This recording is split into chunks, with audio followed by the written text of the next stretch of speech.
The trial of Adolf Eichmann for his alleged atrocities in the war begins next month in Jerusalem, and preparations for it have drawn the attention of the world once again to the years of persecution that led up to the creation of the little state of Israel in the middle of a hostile Arab world. We join James Mossman in Judea.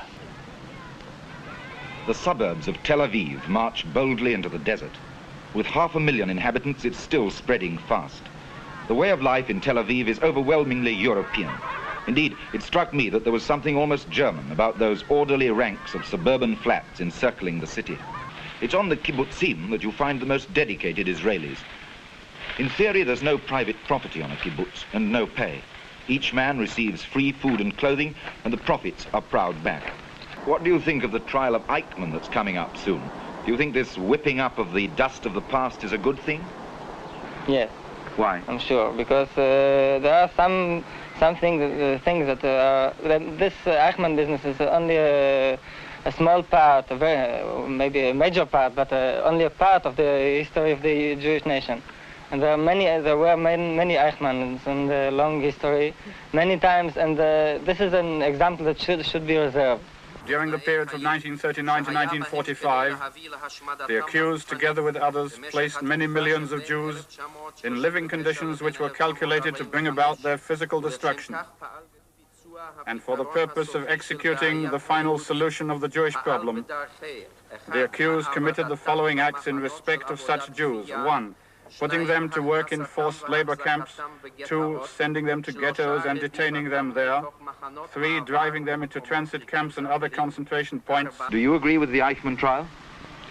Well, I think it is inevitable now, but I would have thought it better if it wouldn't have taken place.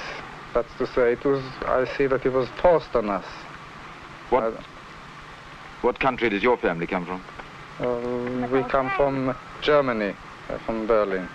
Now, don't you think that the people that suffered in that country under Hitler and his henchmen deserve some sort of balanced justice like this?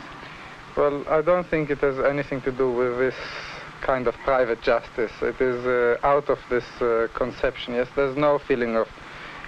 there are people who lost their families and who feel a personal hatred to Eichmann. I don't belong to them. Actually, my grandmother died then in Germany, but I don't feel like that. And the question is not personal at all, in my case. Still, I identify myself with all other people who feel like that. Do you think it could be positively harmful to Israel? Is that what you're implying? Yes, I think that it could be a political weapon. It could be used by many people who could find points which serve them and which were perhaps not known up to now, and which perhaps it is even objectively wise not to let people know today, but say in 100 years' time, when they can look upon them. Do you plead guilty or not guilty to count number 5? Anklagepunkt schuldig oder nicht schuldig? Im Sinne der Anklage nicht schuldig. In the spirit of the indictment, not guilty. What about you? Do you think it's a good idea to try Eichmann here? If it would be up to me, I would have never caught him. Maybe it's a shame that he's still alive so many years after the war, and he should have been killed long ago. Maybe even when they caught him, they should have killed him straight away. Because I don't believe in this whole kind of trial. It's such a big murder that we have nothing really to... We have no means to try him with. All our laws and whatever we know is done for a small murderer, for, I don't know, amateurs compared with him. That's the one thing. Then the other thing, I'm afraid that he can do a lot of harm, even to Jews today, because it's very... Then there's all the time a feeling that maybe not enough Jews were saved when they could have been saved. And through him, he can even accuse people of not doing the right thing because they couldn't have done them, because they didn't know all the facts then. And I don't want him to decide today who was a good Jew and who really did his duty and who didn't do his duty as a Jew.